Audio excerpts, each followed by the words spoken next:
So for those of you tuning in right now, we are sharing our live podcast with a bunch of young dentists from Temple University Dental School. We're going to pick our brain, and we're inviting the online community to pick our brain as well.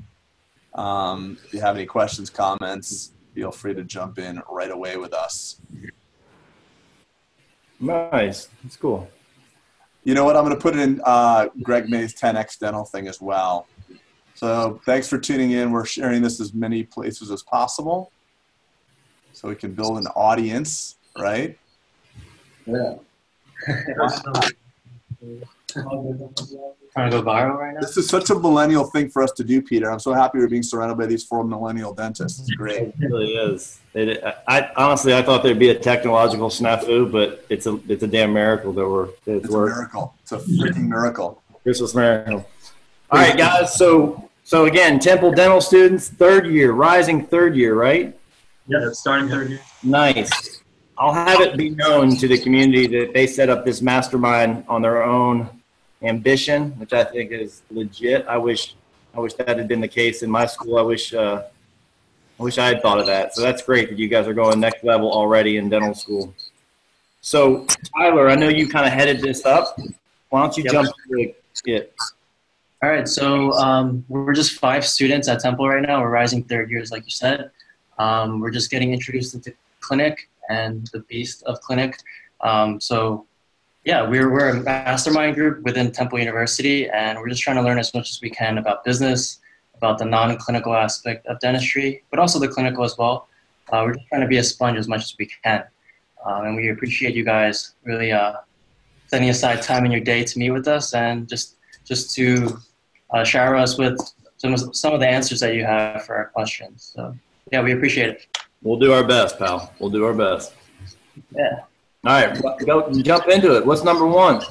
All right, so Question number 1. So what is the most valuable resource you guys used when you were learning how to run a successful business and still use today?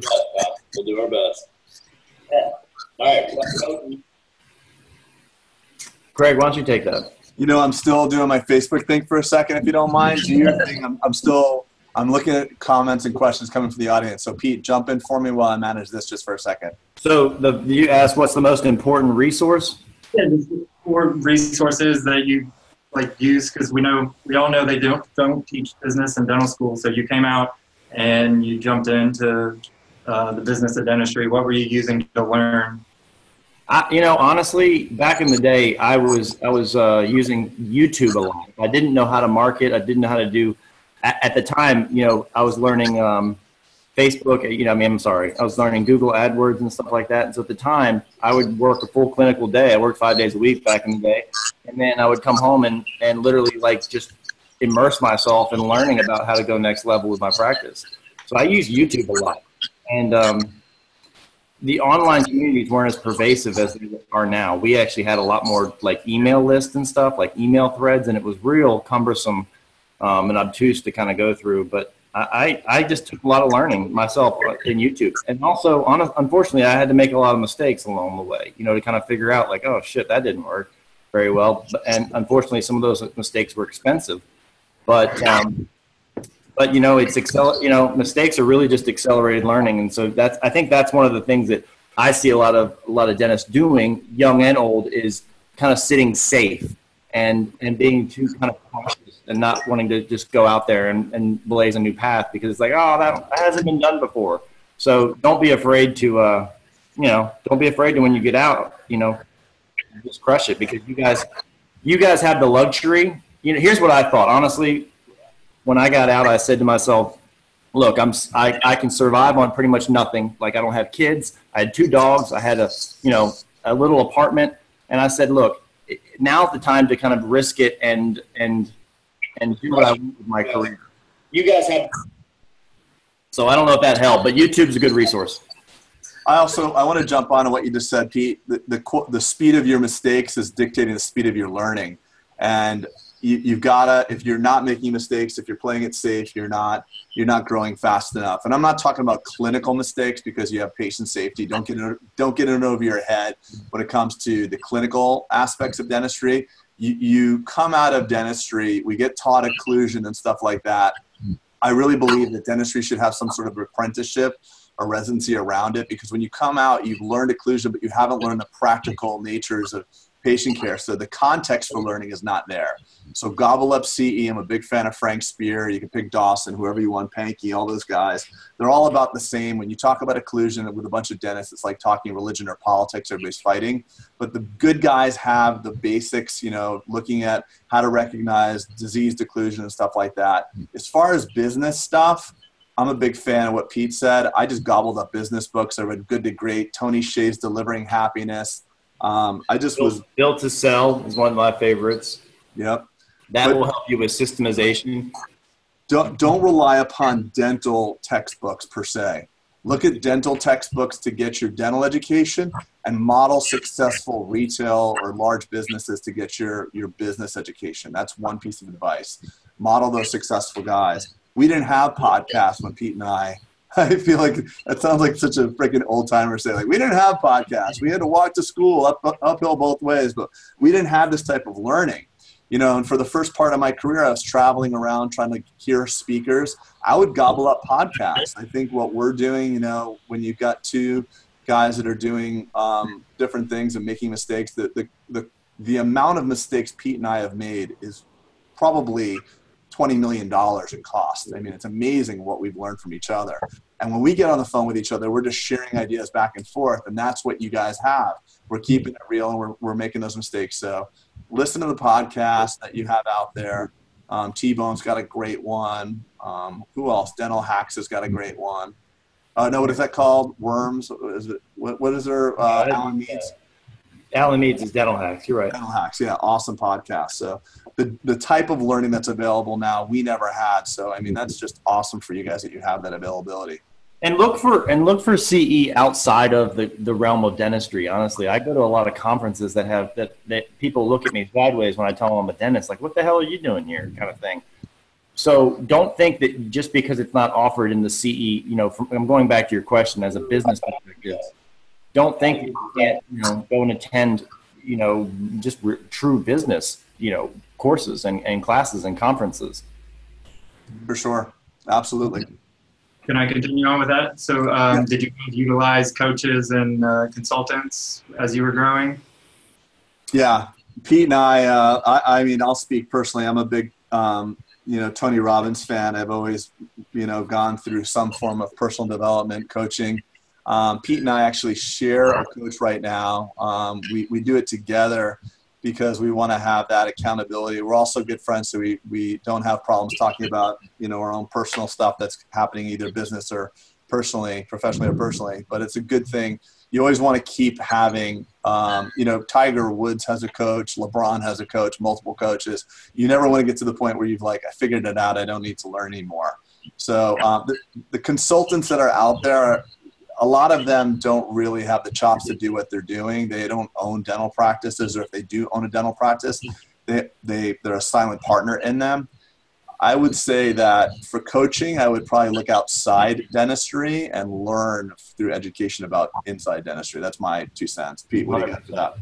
I 100% agree with that, actually. 99% of the reason why you'll be successful or fail in your business is the psychology and skill set of the owner. So, you need some business coaching. You're going to come out not really knowing much about dentistry and not really knowing much about business. And the goal is just to learn both of them before you fail, I guess. Unfortunately, I like to tell people clinically, you have an empty bag of experience and a full bag of luck. And the goal is to fill the bag of experience before the bag of luck runs out. You've got to learn all that stuff. Sorry, I'm getting blank faces. So I've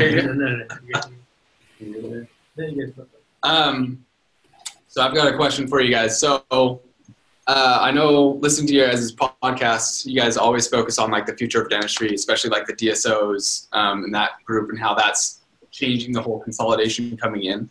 So knowing what you guys know now of where the direction is going with DSOs, how would you change your guys' business models now, where Craig, you have the whole in-house everything, and then Peter with your, multiple offices. Would you guys change anything about that now, knowing what you do, or would you do the exact same way? I'm going to let Pete jump on that one because Pete's got a good handle on that. So go for it, man. I think the grass is always greener. There's some days when I look at Craig's practice and look and say, man, I really should have set mine up that way because, so I'm going to go back to your question. So in the light of the DSOs, how would we compete? And so we got a little bit of a head start. Obviously, our practices have been, 15, 20 years in progression. And so it's a little bit easier to compete a quote unquote DSO, right? But how would I position myself going forward? I would not be afraid. I would not be afraid to open up my own practice if I was a third-year dental student. I'm just going to tell you that right now, because I think there's still a lot of runway for awesome quality practices. And I think you guys have the ability, I think the cottage industry or the granular practice has a superior ground game, or can have a superior ground game to a corporate entity. And when I say ground game, I mean you can beat them on experience, you can beat them on relationship, you can beat them on, there's a whole lot of things that you can still win on. So quality is going to be, I'm getting a lot of feedback from y'all. Can y'all hear me okay? Yeah, we hear you. Okay. I think we got to make sure that you guys are muting your Facebook live video, if you don't mind. Make sure it's muted. I think it is. Yeah, I think it might even be mine. So was that your question? But I want to add on that. So, Pete, you said I wouldn't be afraid to open up my own dental practice right now. If you're planning on doing it alone and solo, I think the DSOs shape that. Consumers are expecting right now that you have the highest technology, you have convenient hours, and that that you have a slick facility and all the bells and whistles. I don't know personally if that's viable to do on your own. So would I, as a new dentist coming out of school, would I swing my doors open and try to make it go solo? I don't know. And I don't want to steal what you're saying, Peter, but and I agree with that. Either you niche out and become the master in what you're doing, right? Like, there's still room for being a niche and being the guy or the gal in your town that does Invisalign or veneers. Like, you can still hard focus on, or implants, whatever it is, if you want to be the single practitioner. But I agree with Craig, and there is safety in numbers. And if you can join forces with like-minded dentists that want the same thing as you do, then I think a partnership might behoove all of you. Yeah, and also the DSO shaped us as well. Like, I think when you're asking that question, like which model is better, there's so many layers to that. You're talking like single location versus multi-location. You're talking about specialists versus, less specialists. I think technology has been a great disruptor here, and that I'm concerned about the future for dental specialty. I think that, when you look at guided surgery and with the ability to place dental implants and make teeth before the dental implants even placed, or even what Invisalign's done to traditional orthodontics, I do believe that specialty will have less presence in the dental market, actually. I hear of prosthodontists being hired now as general dentists because they can't find jobs as prosthodontists. I hear periodontists doing, wider scopes of work, including some general dentistry, because they can't make a go at it, just in that narrow scope. And I think the future belongs to the super GP. Pete and I always say this: when you have digital planning available to you, robotics entering dentistry as well, I think that the future belongs to the well-rounded, well-trained GP that has a good understanding of ortho, a good understanding of perio, some implant placement, and some comprehensive occlusion, rebuilding, rehab, and comprehensive smile design. I really do believe that's the future. And I think Pete agrees with that. So if you were asking that question as far as like, do you believe it's a bunch of super trained GPs or a specialty driven model, I would wholeheartedly say that the future is for the super trained GP. But neither one of us, I think, have the model figured out. Like, Craig has a giant multidisciplinary facility, right? And I have multi-location, which is I wanted more for distribution. So it just has to do with kind of where I needed to be in my town. In Atlanta, I wanted more distribution. So there's pros to every scenario, but I think that you just kind of have to you kind of have to see what really resonates with you when you go visit and start exploring what you want to do in your career. Yeah, as time goes on, though, you know, like look at it this way: one piece of advice or one piece of food for thought. And also, I want to tell the people that are watching live on Facebook: feel free to in the comment section ask us questions. We did get one just now. Why Bulletproof are you expecting to open in a bad area? You know, that's not a bad idea. You could always do Bulletproof class for Max Saffron. I guess that was a joke. But anyway, one piece of information to just kind of marinate on is, as time goes on, technology, we've come to realize technology's played a bigger and bigger part in the general dental practice. You know, when my dad opened up the dental practice, you just needed a place to sit and a place to spit. Now you need CBCT, milling machines, possibly robotics. We're seeing good robotic stuff coming out. 3D printing, you know, CAD, you know, everything kind of coming on really fast, and it's coming. You know, obviously, you guys know this because you're in that space of kind of technology, I'm sure. But as you have all that technology, if you have 7 locations and let's say a 15 or 20 mile footprint, you're going to have 7, you know, CBCTs and 7 robotic things and 7 printers and, you know, and 7 iteros. So the cost of doing dentistry because of technology has increased immensely. Like thinking about like how medical doctors used to be able to practice with their little black bag. They used to like go to your house, deliver the baby. They were your cardiologist. They worked in the family dog. You know, now how could a medical doctor practice outside of the scope of a hospital with interventional radiology and, you know, CAT scans and all these different levels of diagnosis? So I do believe that it's going to be a little bit easier to have larger offices if you could do it. I'm not saying against the model that that Pete's done with the geographic footprint, but larger offices that people are willing to travel to, I think. I actually agree with that. Let me comment on that. So I think the future is going to be 10 to 12 operatory practices at least, so that you can have economies of scale. Yeah, I agree with that. Perfect. Thank you. Is that something that you guys envisioned when you just graduated dental school, like that you guys were going to open up bigger practices, or what do you guys recommend? Like, as we're going to be new grads in 2 years, there's going to be big challenges and big obstacles that we're going to have to overcome. And so you need to get your speed up. I would work for someone for a couple of years. I wouldn't go right out and try and set your own practice personally. Because I think you need to get some confidence clinically, some speed clinically, and learn and watch and observe from the business that you're kind of in, whatever, if that's corporate, you decide to go corporate, or be an associate somewhere else.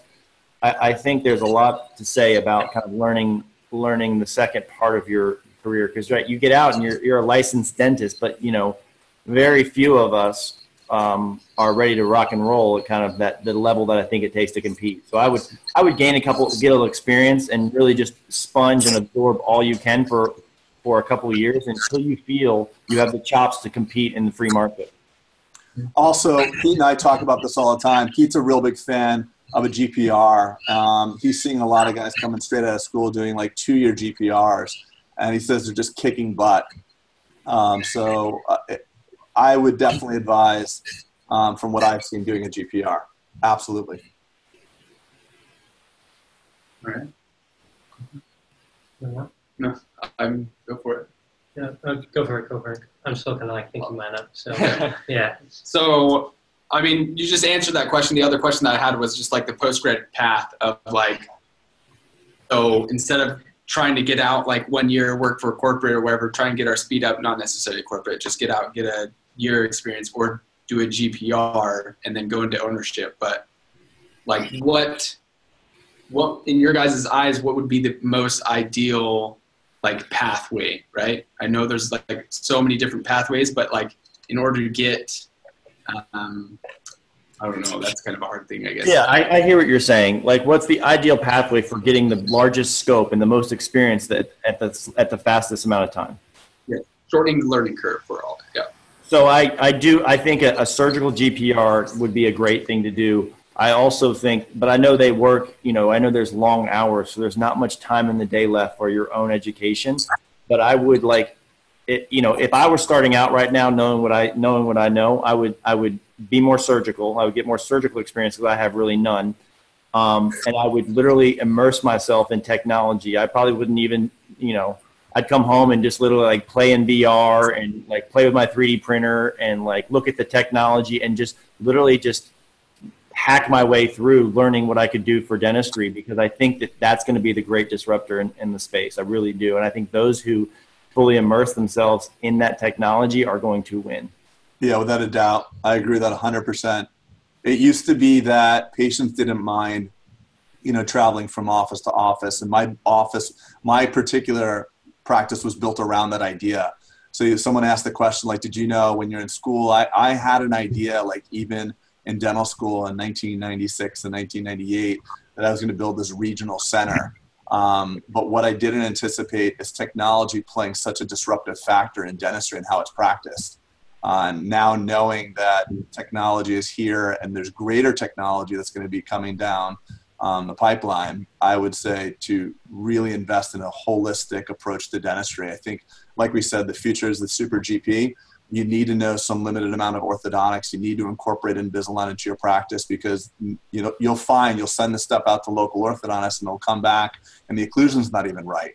So I'd say the basis for your education is first occlusion. You have to have this because occlusion is the basis for everything. If you do, whether it's Spear or, Dawson or Pankey, what have you, if you really become really adept at understanding occlusion, that's the basis for everything, for perio, for ortho, for your veneers, because you can learn how to make pretty teeth. And there's plenty of courses that you can do, a weekend course on how to make pretty teeth, but you'll create so much overbite, they'll break off in a year or two. You don't know what you don't know when it first starts. So I would say a GPR, I'd start off my training with occlusion first and then build from that. And occlusion is something that I left dental school and I couldn't really understand it. Most people leave dental school and you can't really understand occlusion because you don't know what they're talking about. They're talking about non-working interferences. It's kind of like you have to get your ass kicked in dentistry and put in something that you think is really good and then watch it break in a year. Like, why did it break? Maybe it was a lab's fault. And then like a year later, something else breaks. You're like, oh, it's the same type of thing. And then you start learning, oh, that's what it is. I thought when you ask a patient to bite, they just tap their teeth together. Oh, you're fine? No, the mandible's dynamic. The envelope of function is so dynamic. Teeth move all over the place. You can start to take models as time goes on and see how the teeth wear and see how people are protruding 10 and 12 millimeters. And they have really weird habits. So the unfortunate thing about dentistry is that we're dealing with human beings, and human beings are super variable. So it's always going to be exciting learning that occlusion. I want to comment on that too, just one more, because I think that is important. So I know you guys are getting out with lots more depth than we had. I know it's massive, but in hindsight, you're asking kind of what we would do, and I would fully invest in some of the larger continuing education programs. And unfortunately, they're expensive. Some of the good ones, the Spear and the Cois and stuff like that, are $10,000 plus. But don't think of it as a cost. Think of it as an investment for the next 30, 40 years of your career, because it will categorically make you a better dentist, and it'll open your eyes up to what's possible in dentistry. And I think the awareness is massive.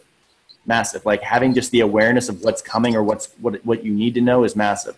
The second thing I can say is, if you want to be a successful dentist, study public speaking and body language. I'm telling you, the most successful dentists I know have a great way of communicating complex things very simply to the patient, and they make the patient feel like there's a lot of caring going on. It's just they have a great way of communicating. So really be great with your delivery, and if you're not good at kind of talking in a public forum, then use this time to kind of get awesome at it, because that is something that I see being a huge problem. I know some super talented dentists that could smoke me crown prep or whatever they do. Like, they could kill me, but literally they go in and they make everybody uncomfortable as they communicate with the patient, because they literally start talking about, like, you need to do this. And, it really comes these super technical terms like, your mucogingival line is all messed up and blah. And they end up talking someone or scaring someone out of treatment. So it doesn't matter how good you are at what you do. If you can't actually get someone to commit to the treatment, then you kind of suck. Yeah, it's true. And being an exceptional dentist is you have to have this trifecta. You have to be clinically exceptional. You actually have to build rapport with people so people trust you, because even though we all know we're doing the right thing for patients, patients don't know that. So you could be explaining treatment that, you know, I mean, in Peter's, in my practice, we only recommend what we would have done on ourselves, you know, so, but they will lose you if you can't build rapport and tell them the benefit. So, and when doctors, especially new doctors, get questioned, they go really ultra clinical and technical. The minute you guys get like any pushback as new doctors, like, well, the alveolus and the curvus B and the blah, blah, and patients are just like they don't even know what the hell you're talking about. You've got to use, and that's also because in education, you're talking to only dentists, you're not talking to patients. So you develop a clinical dialogue that does not resonate with patients. So it's very important to just keep it non-clinical as benefit statements. Why? And not even non-clinical, right? Like you guys have to identify that dentistry is a very scary place for 95% of the population. Yeah. Most people hate going there. And so I don't know if any of you guys play poker or any not, but there's always tells, you know, poker tells that someone gives. Women, if they're uncomfortable, they kind of start stroking their hair, and men start doing this. And so that's when you need to pump the brakes and say, all right, you're obviously something, without saying like, oh, you're uncomfortable. But like, you just need to be cognizant and be able to pick up on the fact that like dentistry is scary, and like you need to kind of coax someone into the treatment that you know is best for them. Yeah, it's true. I mean, a patient needs to understand the value to them. I mean, I always say this too, like medicine is focused on getting people unsick. So like guys like any of the 6 or 7 of us go to a medical doctor and they'll be like, what the hell are you doing here? You're fine. Like, get out of here. My waiting room is filled with people who are sick. So like, I remember I wanted to run a half marathon. I went to the cardiologist. I'm like, you know, I hear people kind of die on half marathons. I want to make sure I'm okay. He's like, well, you're fine. Get out of here. I'm like, well, can't you do a stress test on me? He's like, you don't need it. It's not indicated. So I think dentistry is in a unique position because we're getting people optimally well. So patients come into our practices today and there's no disease present. They have no cavities, they have no periodontal disease, but their teeth are really crowded and they're 35 years old and there's a lot of wear. You have an obligation to tell that patient the ramifications of not doing treatment because you're looking at keeping teeth a lifetime. And teeth don't always last 80 years. You may last 80, 90 years, but your teeth may quit at 35 if you don't take care of them. Teeth are the only body part that start to break down immediately. Like if you don't wash your eyeballs every day, they don't start bleeding and not working. But if you don't brush your teeth by the time you're 35 or 40, if you never pick up a toothbrush, your teeth fail you completely. So it's really important that you have to understand it's an educational process. It's not a sales process. You have to tell patients, do I have permission to tell you everything going on? My goal is to help you keep your teeth a lifetime. Can I tell you what's going on? But you can't make it salesy either. They can't walk out saying, oh, you want to sell me on all this crap, because they'll go to 10 of their dentists. The other 10 dentists are like, oh, that's bullshit. You don't have to worry about that. But if you're doing your job well, you help them understand what's going to be the long-term effects of their choices. Medicine does not do that. Medicine will slap you on Lipitor. They don't talk to you about working out. They don't talk to you about this or that. They're just treating to the lowest common denominator. Here's some meds and get out of my office because I only have 5 minutes to spend with you. We in dentistry have the beautiful aspect of having lifelong relationships with patients. You know, I'm a 3rd-generation dentist. I have patients that have seen all 3 generations of us, you know, for 50 years.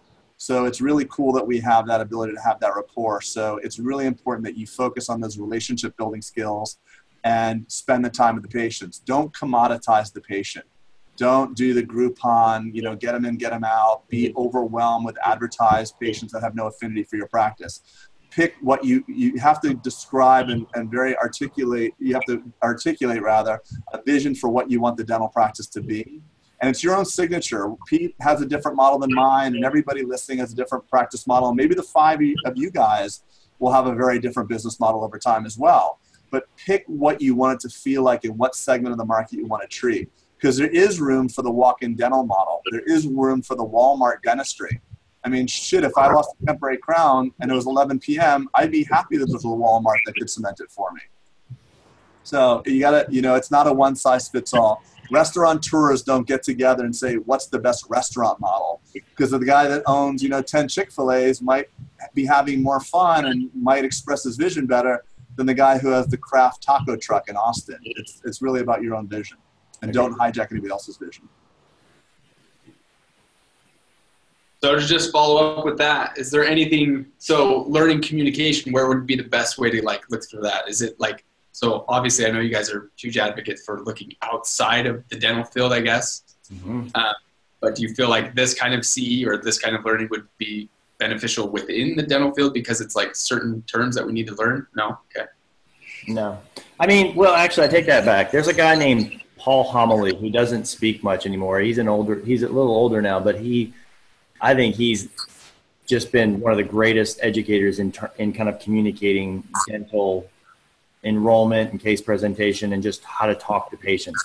But I also would enroll, if I were you guys, even you could do it now, like do Toastmasters, like learn how to public speak. I know that sounds so stupid to say that, but like Toastmasters is free essentially. And you can go in your community and, you guys are in Louisiana, in New Orleans, right? No, in Philly. Philadelphia. Whatever. New Orleans, Philadelphia. You know what I was thinking? I was thinking Tulane for some reason. But anyway, there's Toastmasters. Tulane close, bro. There's Toastmasters everywhere, right? And so back to your conversation. Yes, there may be some dental education just to learn the pathway, but I think you need to kind of learn the core on how to do it, and then you can kind of weave in your dental communication. I never did, Pete. I never did any Toastmasters or anything like that. I do agree. I'm not saying it's mandatory for everyone, but you have to have the awareness to know that, all right, you know what? Like you're an extrovert. Like you walk into the party, everyone, oh, hey, Greg, it's Greg, everybody. I'm a little bit more comfortable with the guy in the corner. So you just have to be aware of the fact that maybe it wasn't your God-given skill to be this master communicator like Craig was, and then just say, hey, I'm going to at least learn. I'm going to make this a learned skill because it wasn't gifted to me at birth. That's all I'm saying. Yeah, Pete has a really wonderful way of describing so my communication skill comes naturally to me to talk to a patient because I'm really aligned, like I'm doing the very best thing for them. So I go in with a belief system that if they could just hear me, they'll be better for it. Like my goal is I'm only recommending dentistry that needs to get done, number one. And the best dentistry, in my opinion, is no dentistry or the least amount to get a patient healthy. So my context for seeing a patient is like, it's very pure. Like I'm doing what's in my heart. Like, hey, if you could just listen to me, if you could be educated by me, you'll make a good decision. And I don't really care if you do it today or do it with somebody else, but I want to give you an education. And even if you arrive on it 5 years from now, I'm successful. Where Pete really does a good job at communication. He's a masterful communication, like with his team and his associates and stuff like that. So the same thing of like I'm surrounded by being liked and giving good value. That sometimes doesn't always work when you have to hold people to an accountability structure. So, Pete has a very good way of articulating expectations, which I don't, because I figure most people are like me. So my weakness, my blind spot is that articulation of expectations. I do want to hit one question that just came up. Zachary Kingsburg, how does the future of dentistry look with having associates as employees versus offering ownership? I always say people don't wash rental cars, Zach. And I think if you're looking for I think most corporations, most DSOs don't really give a shit if you work there for 2 years and then take off. They've kind of planned it into their business model. They pay you such a small percentage of what you do. They've kind of built that all in. For Pete and my business model, we look for long-term alignment and ownership. Pete already has owners. I'm just going through that right now. But if you wanted to join my practice as an associate and told me today I have no will or desire to own, I'd be leery of hiring you as an associate.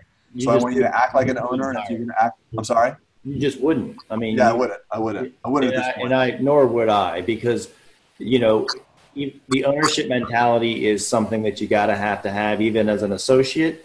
And if it's just not if you want to just get some repetitions in, then maybe corporate dentistry is the right move for a while, because you'll work long and hard hours. But I would not recommend joining a practice if you didn't want to be there long term, personally. Yeah, I agree with that.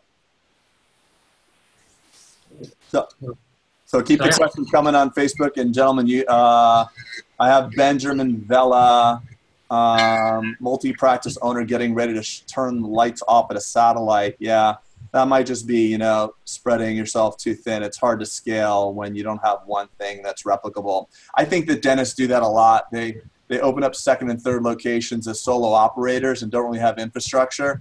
And then you're driving across town to meet some new patient where the patient at your own practice that loves you lost their temporary crown, and you're neither here nor there. I think scale, there's a gold rush going on in dentistry. You know, money's stupid right now. It's flowing everywhere. Pete and I get letters that people want to buy us and don't even know who the hell we are. And the numbers that they're willing to pay are literally crazy. So it's an unsustainable gold rush. And the dentists are responding saying, I need to open 3, 4, 5, 10 practices. And I'd say if you can't do it well, just keep it to one. I'd rather have one great practice than 5 mediocre ones. So don't feel pressured. You're going to make a great living as long as you do the right thing for patients. As long as your team and your employees are happy, that's the leading indicator you have to watch out for. I'm sorry, your team and your patients, rather. If your team is happy and your patients are happy, money shows up as a byproduct of that. Don't put money first. But don't scale too quick either. I got a question for you guys. I know you guys do a lot of like marketing and stuff like that. And so initially, like you mentioned, like there were Google AdWords, and then came like Google reviews and Yelp and stuff like that. And like the new trend, at least for our generation, seems to be social media with like Instagram and stuff. So have you guys experimented, or do you have experience with like influencer marketing, or have you utilized that at all? Yeah, we both do. We both do. I stole. Actually, I didn't steal from you. I was doing my stuff before you, Pete. But yeah, we're refining that crap. Wait, what did you just say? No, I said to myself, I stole it from you, but I was doing it before anyway. But go ahead. I mean, you weren't real. Let's just be honest. No. I don't mean I was doing it before you. See how competitive Pete and I are? I meant I was doing it before I knew you. So I was first. But I was first. I think that influencer, so I'm all about what I call attention-based marketing, and it's basically going to where the eyeballs of people are. People aren't in magazines. They're not looking at newspapers. They're hardly reading anymore. So everyone's down on their phone. So influencer marketing, I think, is the most underpriced attention that is out there. It's just hard to utilize because you may not know how to source those influencers in your community, right? But a lot of times I will find those. So I actually hired an intern to do nothing but curate my patient base. You know, they went through 20,000 charts and actually connected those charts to social media profiles, right? And then I did something what I took from Gary Vee, which is the thank you economy, and we actually called it the thank you economy in my practice. And I had that person follow every one of my patients, active and non-active. Thank you economy, and we called it sorry, I'm getting feedback, but yeah, that was me. Sorry. So I had them follow, and so even if they were active and unactive patients, and I saw that they were going to the beach, I sent them an Atlanta dental spa towel and was like, hey, we miss you. Enjoy the beach trip. And like people get freaked out by that, like in a good way, because it's the law of reciprocation, right? There's a great book by Cialdini called Persuasion. And it basically says that if humans get something like a gift or whatever, or they know that you care, so they feel they feel an act of reciprocation to give back to you in some capacity. So I think that's a social media thing, honestly. I think that you can really leverage social media better than just a lot of us older guys. Well, just to reiterate, like social media is not, it's just being social and amplifying it. So the same rules that apply to regular relationships are just amplified on social media. Like I remember somebody like on a local Facebook page, like one of these, like, like, hey, help me find a guy, that plumber or whatever, a guy or something like that. It was like, help me find a dentist. And there was a lot of chatter, and then people started tagging me. And then someone said I went there and had a really bad experience. So naturally I just get on. I'm like, hey, Jane, I'm really sorry you had a bad experience. Like, what would you mind PMing me and let me know what happened so I can have a chance to learn and make it better? But you're talking about reputation management versus influencer marketing. Well, no, but I'm talking about social media because same rules apply. So that wasn't the question. No, I know, but social media is a conversation, and you were jumping into social media for a second, and the relationship you have with people is just highlighted on social media. So just if it happens, so this was a very public thing. So I got like 15 likes, and all around town, people like, hey, what you did with that lady, like how you talked to her and how you had the opportunity to make it right, that was huge. That made me want to come to your practice, rah, rah, rah. So what I'm saying is if you have an influencer, you have that at an exponential effect. So, and people approach social media. Pete and I are joking around this because there's so many content companies with Garfield brushing his teeth, or like SMH, it's Monday, or thank God it's Friday, this nondescript social posting that's just peppering the landscape with crap. If it's not relevant to you or your practice, it's actually intrusive and it's spam to the worst order, because your feed is your own, like, you protect your feed. We all unfriend that girl that's like, oh, like, kill me, it's Monday. Like, or, you know, oh, great, my Monday morning's terrible. Just, you know, someone that's not creating value in your, right, we're negative, just right. Negative if they're not making you laugh or smile, or you're feeling something, like, then you're like, oh, I want my 2.2 seconds back because that was horrible to watch, or whatever, you know. And that's the society we live in. So I agree with you. I know we went down a rabbit hole of social media, which is a whole different discussion. And yeah, huge.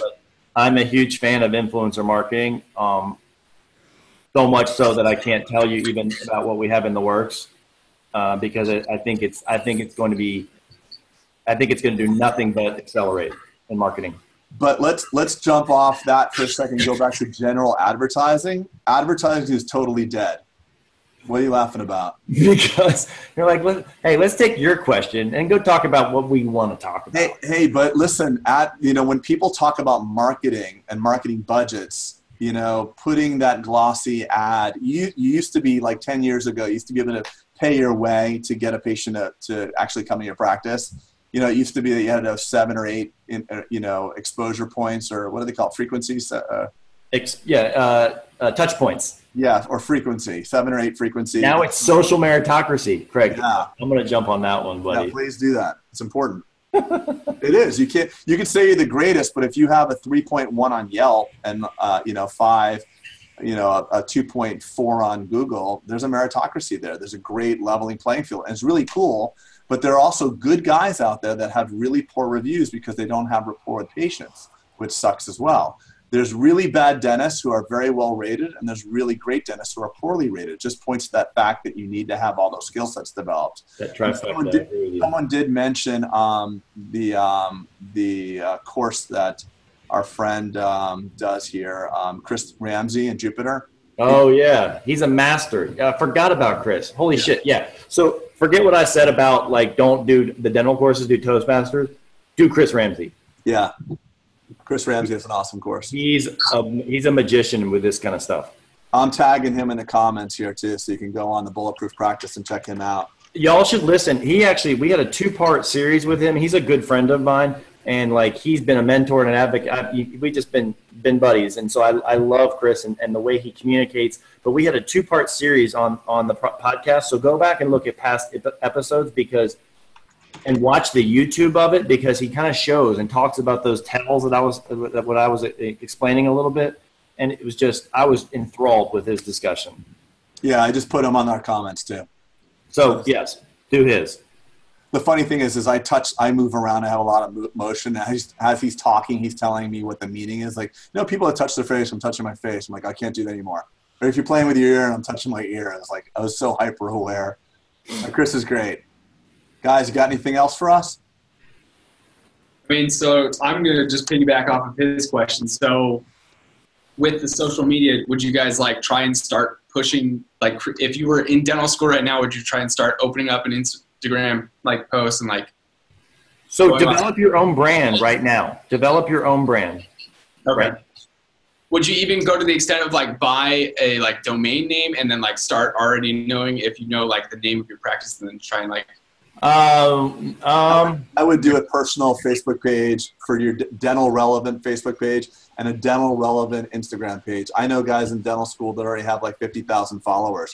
And as far as that's not what hold on, Craig. I think what he's saying is, like, Google, because I know, Peter, you go to some of these SEO like CE things. So, like, as far as Google trying to get there on that page rank for any kind of keywords is like dentist or anything like dental specific, like, if I'm looking to go, like, for you, for, like, Atlantic, if anyone in Atlanta is looking for a dentist or something, like, do you find that would be beneficial to start a domain right now and try and put tons of good content on there to try and build up, your Google page ranks right now before you even hit? Oh, my connections.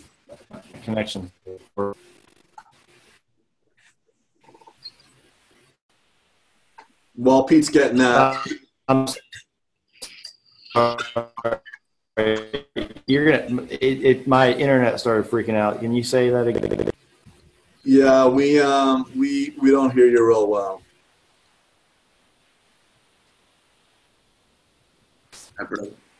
Yeah, you're like coming through like in frames. Guys, can you hear me at Temple? Yeah, you're good. So I'm going to jump in on that while Pete gets his thing going there. I think I'm back now. I don't know what happened. All right, you want to take that answer then, Pete? Go for it. I'm sorry. Actually, I didn't even hear it because it was so like my internet was going crazy. So just as far as Google and getting that page rank and getting on that first page and for keywords, do you think it's beneficial to buy a domain now if you know kind of where you want to practice and like start building keywords for that area? Well, okay, yes, buy the domain, but no, do not start trying to build SEO currency. Even like not even like content of like stuff that we're learning now, like occlusion and like all this information on occlusion that we're learning and like anything about anesthesia. Well, I would buy the domain name just because it's real estate. That it's like buying, your oceanfront real estate. Like it's a land grab, and so you need to buy it to make sure if you know the name of your practice. But I would work on developing you as the dentist first, and then let that, once you open the practice, let that transcend into your brand. Yeah. Because if you open up like Oaktown Dental and you're a dental student on your Instagram and stuff, people are like, this is so weird. It's gonna be out of place. So I would develop your brand and post your cases that you're doing in school and like aggregate followers and like, but I wouldn't do the practice name yet. I think it's confusing to the public. It is confusing because, the worst thing that could happen is you build a lot of interest and then people start calling and there's no call and there's your web, they can't see you. They'll publish a negative review. Like I called that guy 2 times in the last 6 months and he never even got back to me.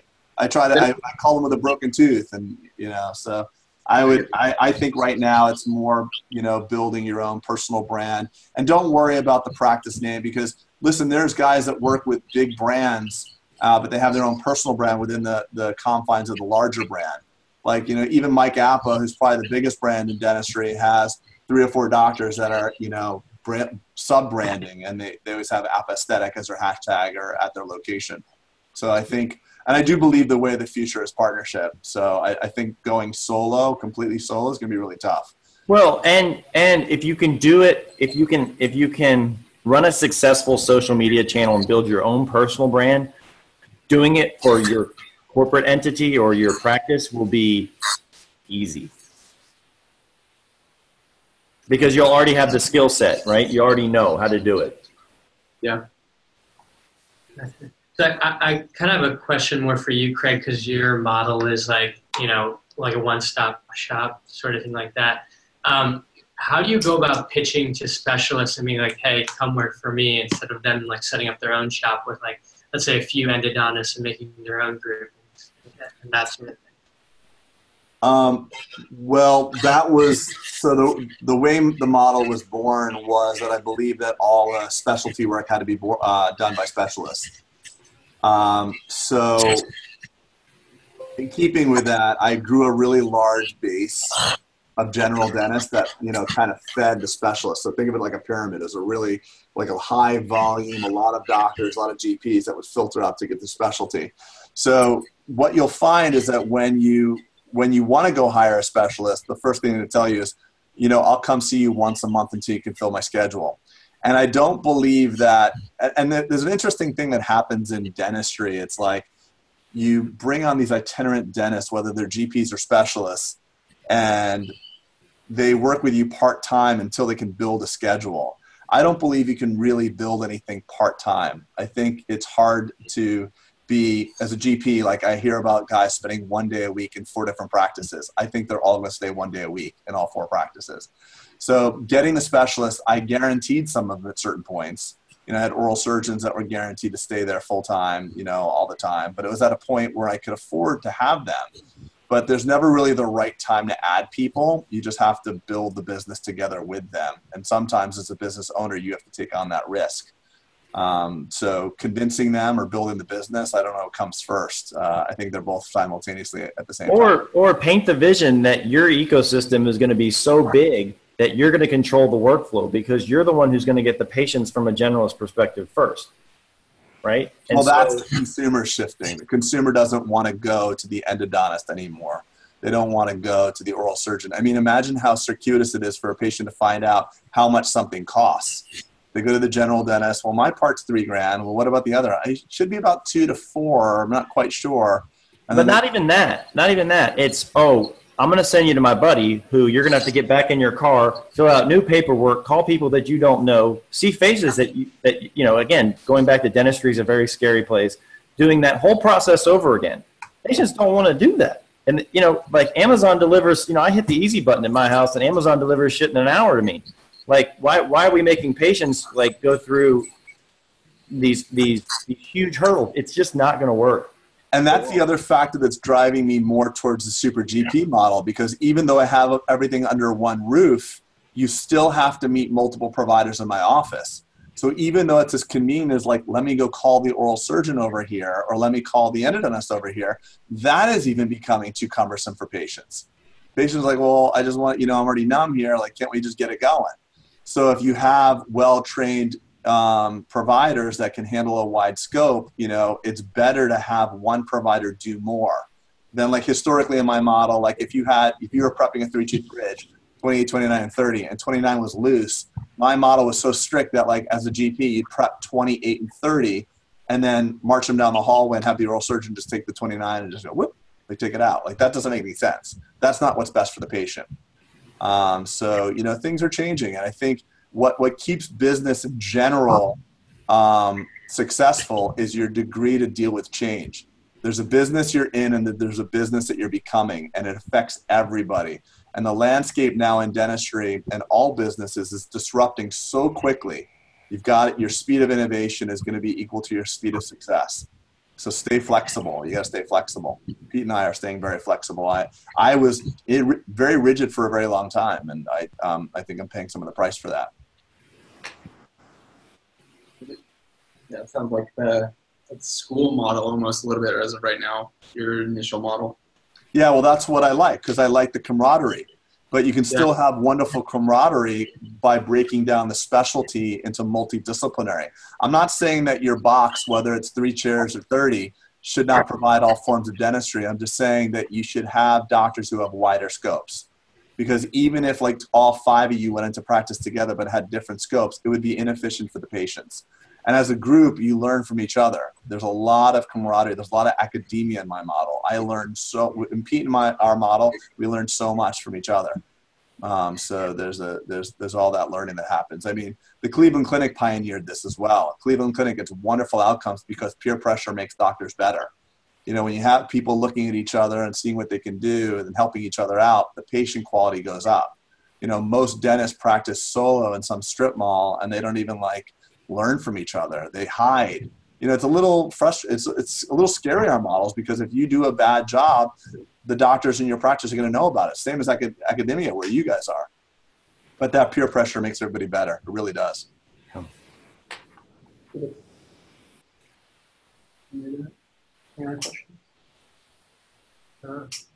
Any other questions? Yeah. What about from the live? Any questions from the Facebook, Greg? Yeah, I'm looking at it right now.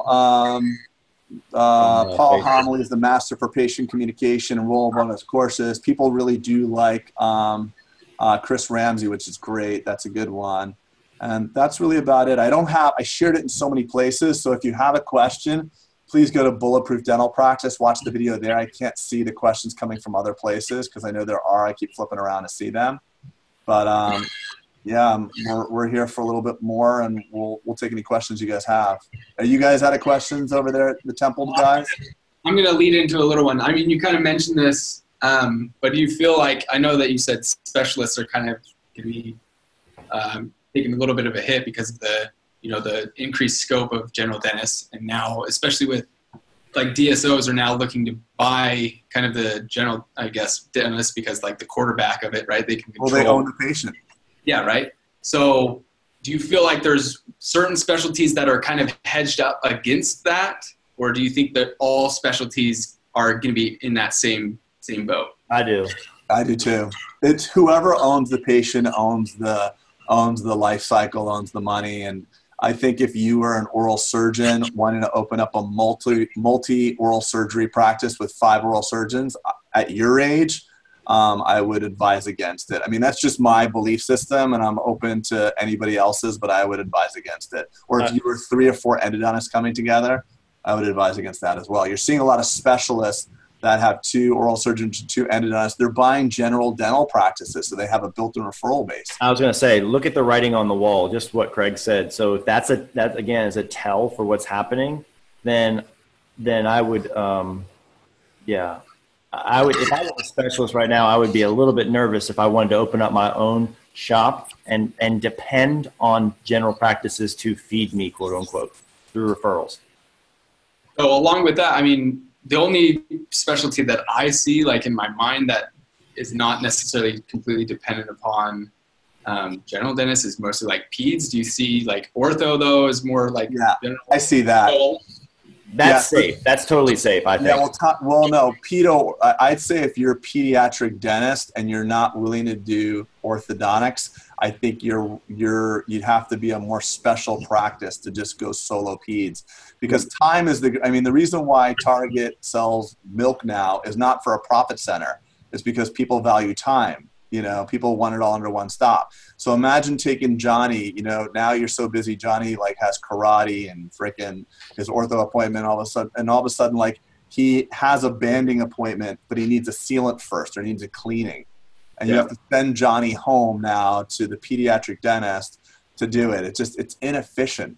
You know, like my buddy was talking to me this weekend about buying a car. The car mark, you know, he was going to pay cash, like, he was all ready to write a bank check. It was like a Chevy Tahoe. There was no negotiation. He had a web fee. But to buy the actual car took him like 3 hours. I mean, talk about a process that's ripe to be disrupted. If you have to spend 3 hours just to buy the car, you've already decided the price. Like, those are businesses. Like, you know, that's why taxis don't exist anymore, because now there's an app for that. And that's why, you know, you wouldn't think to bank with a company. You guys don't even realize this, but Pete and I 5 years ago or 10 years ago had to go to a bank to deposit a check.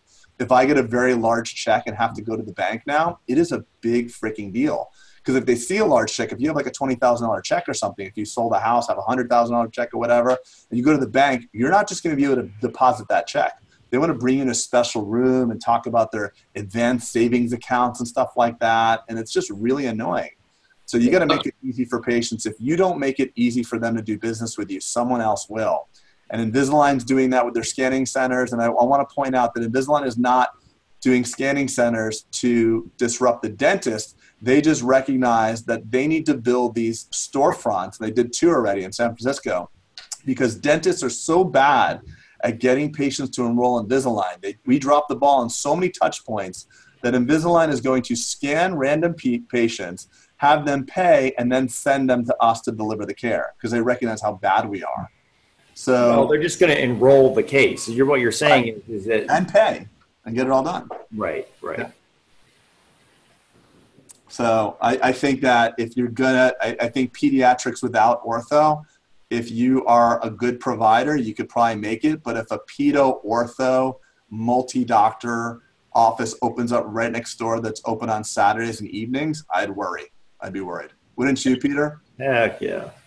So the other question on that then would be talking about like the future. Do you feel, I mean, I don't know how much, I know Peter, you're mostly fee for service, right? You're not necessarily a lot of PPO, but do you see like the fee schedules for specialists and general eventually merging together when these like insurance companies pick up on like, hey, there's not as much and like we're losing a bunch of patients out because they're all dealing with these general dentists. We're not able to get them to, I don't know. you ever see those merging, the fee schedules merging for a specialist and a GP the same rate, or no? I do. I see. You're asking, just to clarify, Peter, he's asking whether or not the disparity between specialty UCR and GP UCR will collapse. Is there a difference? Yeah. So like a specialist doing a root canal might get $1,000 and a GP doing the root canal might get $700. I had no idea on that, actually. I thought a benefit was an insurance benefit. I didn't know it mattered where you went, but that's interesting. I had no idea. And that's because that's not the world I live in. Like, I'm insurance independent, so like I don't even don't ask me anything about UCRs and stuff like that. Yeah, it's a good place to be though. So. Yeah. He doesn't know what the common folk have to deal with, gentlemen. That's bullshit. That's not what I'm saying. No, I know, but you set yourself up for that. It's just not my wheelhouse. I know, but I like the word insurance independent. I think that sounds really nice. I said independent. I said that. Insurance independent. I like that. I like that a lot. Yeah. But I do believe that. I think, when you look, I have friends in the area that are specialists that are being hired as GPs, and their dental practices around here. I think that I just, the whole idea too, look at the DSO model. Specialists have negotiated being paid higher percentages as an associate than GPs. So it might be average that a GP might be paid, let's say, between 30 and 35%, where specialists are accustomed to getting 45 to even 50 to 55%.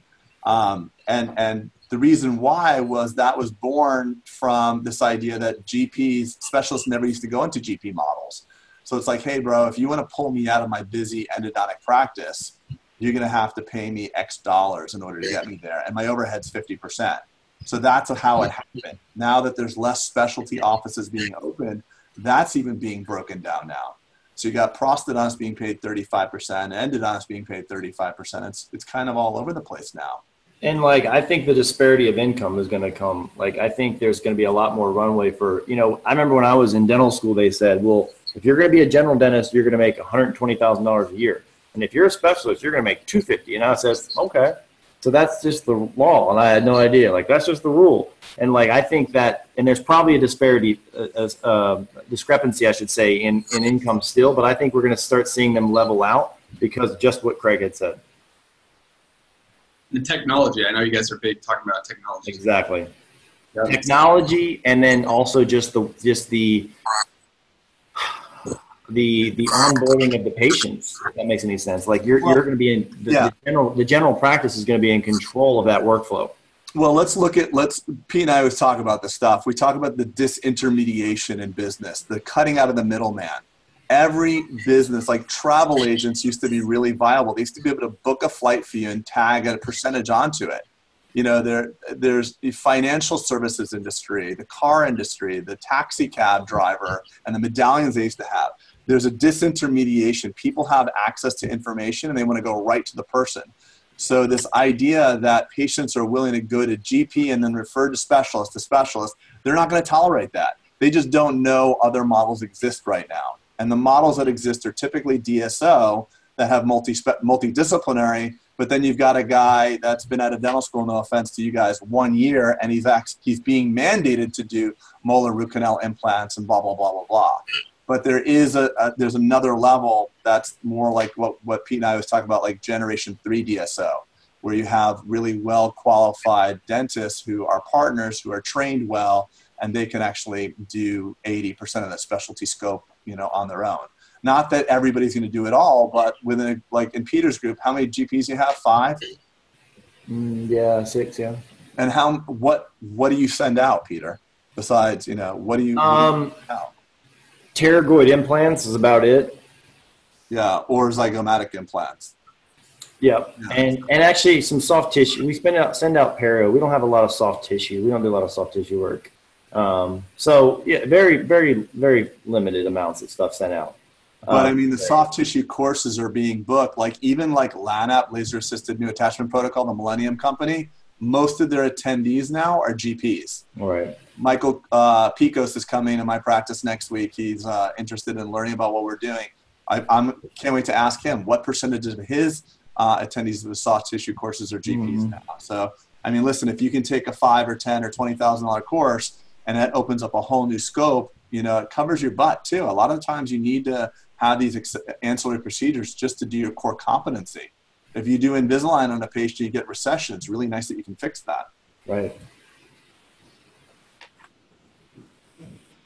Gentlemen, I know you're drinking out of a fire hose. Anything else for you guys? Well, I guess just a random one, but it's not so much dental, I guess. But Peter, I know you mentioned like Gary Vee as someone that you like kind of get marketing ideas from. Are there any other guys outside of dentistry that you guys kind of like look to for certain like ideas or advice or stuff? Like I know Craig, like that, stuff like that. Yeah, like I'm really into storytelling marketing right now. There's a guy named Donald Miller that we were turned on to by Josh Robbins, Tony's son, and he's a master at kind of the storytelling marketing. I think that's going to become the quote unquote the marketing that will be legit going forward. So other people that I listen to, yeah, I'm a big Gary Vee fan. You know, obviously I'm a Tony Robbins fan, but I mean, it's tough. It's tough because sometimes I'll be all about someone and then I'll hear them do something, or, you know, I'll realize that they just like, I don't know. So I don't know where I'm going with that, but Gary Vee's one of my heroes. Yeah, I think one of the important things to recognize is that your inspiration can come from anywhere. And if you're looking to get inspired strictly within the confines of dentistry, it's going to be really freaking hard. So as far as like innovation, what's coming next, dentists, we're routinely myopic. Our successes and failures lie in micromillimeters, so we get very tunnel visioned. And in order to see the bigger, broader picture, you have to back out a little bit, take cues from other people. When you know, dentistry is a form not really of healthcare, but it's a form of retail because everything we do is discretionary and elective. The only thing medically necessary is really an extraction. Teeth are really, I mean, I hate to say it and be crass, but teeth are basically optional. You can live a healthy life, edentulous. You won't be very happy with it. So everything's an upsell. Everything's about perceived value. So I take cues from retail. I was a big, I read Howard Schultz's book early on and talked about, you know, how things should be more shaped towards retail. I got a lot of inspiration from the Apple. You know, we're looking into mobile checkout, things like that. But there's also a problem too, and I've seen this, is that people will immerse themselves in book after book after book, and like at some point, it's just time to freaking execute and like go do something. Like quit reading, quit doing, and like go do your damn thing. Like, you know, and maybe you're not like don't wait until you're like, all right, I'm 100% prepared to this. Like once you get to 90 or 80 or whatever, and you're like, I'm ready to go. I think I got this. Like, go do it. Like, quit sitting on the sidelines. I see so many people be like, I just need to read a couple more books and then I'll have it. Right? Like bullshit. And I'm not saying like I'm talking about business right now. I'm not talking about patient care, obviously. Yeah, that's a good clarification. We did get a post here. It says, you really think patients won't tolerate being referred? Is that where dentistry is going? I wouldn't want my ENT doing my prostate exam. I think that's a good, I know that's a joke, but again, we're not talking about there's no room for specialty, because specialty is really important. And, you know, the average, you know, the biggest reason why dentists get sued and the biggest payouts are when they get out of their scope. I just think that the traditional model, like when you go back 15 years where everybody was an absolute purist, you know, the GP just did, you know, quadrant dentistry and referred out like literally everything. That's going to be hard to make viable, I think. Yeah, that's a good clarification, right? There used to be this like tier system in dentistry. I remember when I got out and it was like, just stay in your lane and refer everything out. And like, and technology, like we're talking about, is a great disruptor, and education and the access to information has accelerated as well. And so you can learn, you know, but still, I think it's true. Like jack of all trades, master of none. I'm not saying you can be amazing at everything, and the standard of care still exists in dentistry. So, but if you can do something to the standard at which an endodontist does, then do it. Like do it all. That includes using microscopes and CT and stuff like that. You know, I mean, I think you got to practice at that standard. Like our endodontist, who's been with me for like 8 or 10 years now, in the general practice that he's in, he's only with us 1 day a week. And in his endodontic practice, he gets only clusters, like total screw ups, broken files. You know, they've got a couple guys that send him, you know, routinely all the easy stuff, but he's got a good percentage of referrals that just send him his bailout stuff. So, but in our model, we historically, even an anterior root canal, we wouldn't do that. We'd send it to him. But he's like, look, I train one of your guys to use the microscope. You know, I can get them as good as me with a microscope for anterior stuff. So, you know, this purist model of GP only doing a very narrow scope. I think posterior implant placement by a really skilled GP, especially guided, could be better than an oral surgeon in some cases, depending on what they, depending on the level of technology. I've seen plenty of oral surgeon and periodontists that place implants that are non-restorable. So, you know, that, you know, having that vertical integrated scope, as long as it's not too broad, could be a benefit to the patient. It just depends on the provider. It just depends on the provider.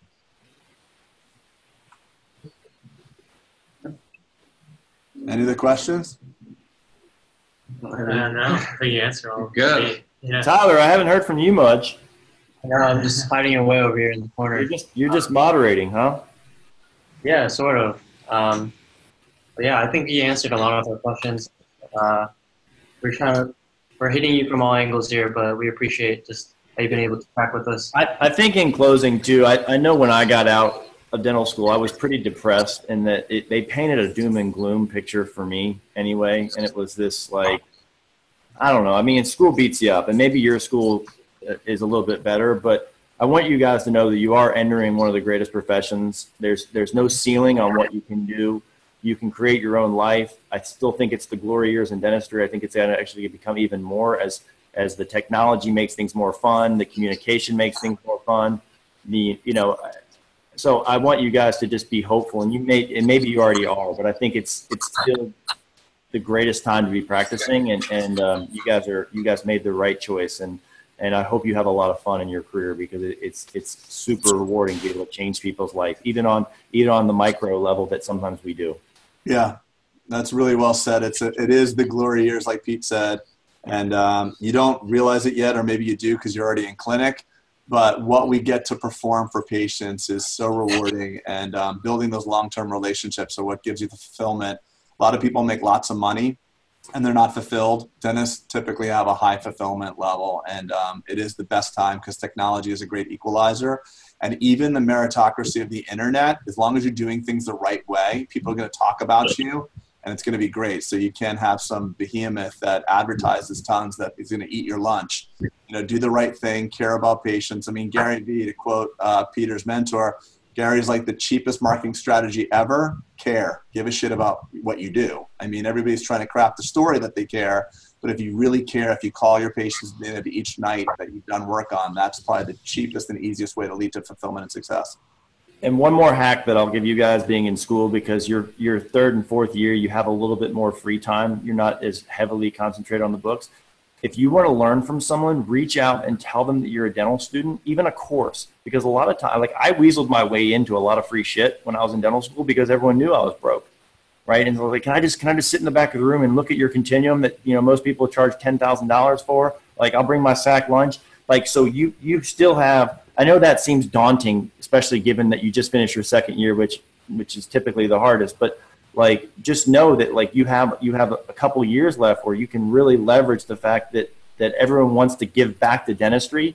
And so everyone really feels they can empathize with dental school. So I would fully leverage that if I were you, and ask to attend something, even if you can just audit hearing what it looks like out there in the space.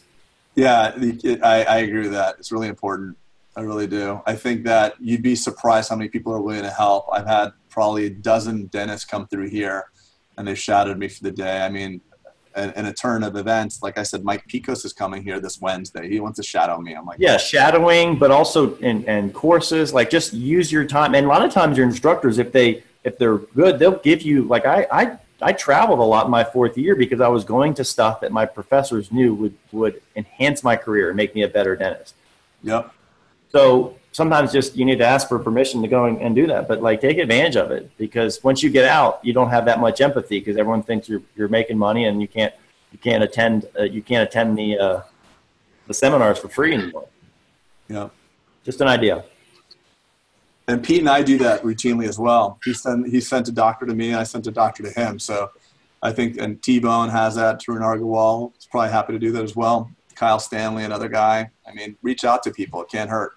Yep. Because and it's going to be, it's going to pay it forward thing, because it's going to be asked of y'all one day too when you're 20 years down the road, and you can remember that, like, oh, I remember when a dentist spent a lot of time with me, or this person gave a lot of you know, gave me free admission to this seminar, and you're going to be asked to pay it forward, which you'll gladly do. And I think that's the secret of one of the secrets of life. Really do. Nice. So, anything else, guys? I think we're good here. Yeah. Okay. Well, thanks, guys, and thanks to the online community that was listening. Appreciate you guys putting this together. I hope that wasn't too much information. And the last thing we'd want you to do is feel like there's too much coming at you, because it is the technology. Even though it's disruptive, you guys are going to use it to your advantage. Guys like Pete and I trying to figure out this technology is not as easy, because you guys grew up with it. So the future is yours, guys. For sure. Thank you so much. Yeah, awesome. We appreciate it. all right, guys. Have a great rest of the day. All right. All right, take care. Guys.